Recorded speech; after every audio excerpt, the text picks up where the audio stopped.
Begin at 10 with Georgia politics. Congressman Mike Collins held his first campaign event in Jackson today as he hopes to unseat Democratic U.S. Senator Jon Ossoff in next year's race. Good evening and thank you for joining us. I'm Russ Spencer.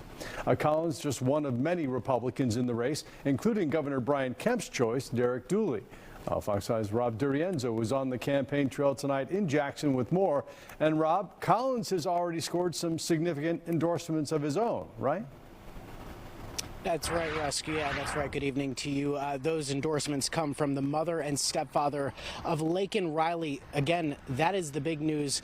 Before his big rally tonight, the legislation signed by President Trump after her murder is likely going to be a big talking point in this campaign. Now, earlier this evening, Collins supporters packed this barn behind me. You can't see it too well because it's dark, but there is a strong amount of enthusiasm. Well, hello, Georgia!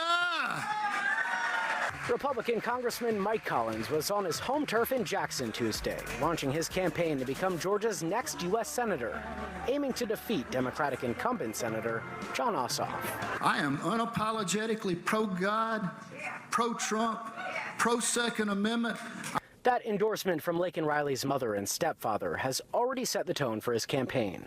Collins co-sponsored the Laken Riley Act, which requires ICE to detain people who are in the country illegally and have been charged with certain crimes, like stealing. Man, that was the first bill that President Trump signed into law when he returned to the White House. Butts County Sheriff took the stage in support of Collins, painting a picture of a broken immigration system. One of my deputies stopped a car on the interstate. It was 3 illegals. It's not been that long ago. They all 3 had deportation orders, and they were trafficking in illegal narcotics.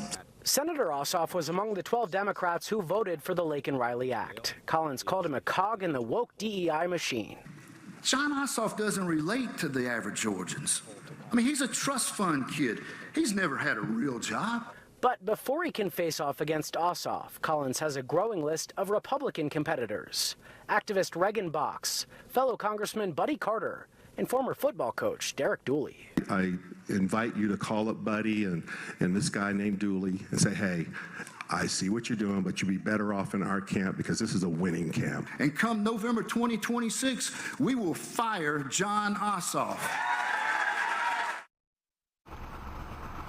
And Russ, earlier in this event, as I was walking around, I actually bumped into Lieutenant Governor Burt Jones, but he tells me he's not ready to throw his support behind anyone in this race so far. He just wanted to show up to check it out. Meanwhile, as you mentioned, Governor Kemp has endorsed Dooley.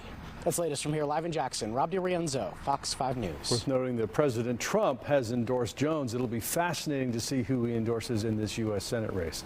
Rob DiRienzo, thanks so much. Meantime, a group of Georgia Democrats turned out to oppose Congressman Collins' Senate candidacy. They rallied outside his district office in Monroe yesterday with a sign that says Mike Collins does not care. They say they want to see Democratic Senator Jon Ossoff reelected, and tonight the senator himself says he's looking forward to the challenge. All challenges are welcome. I'm looking forward to a spirited race.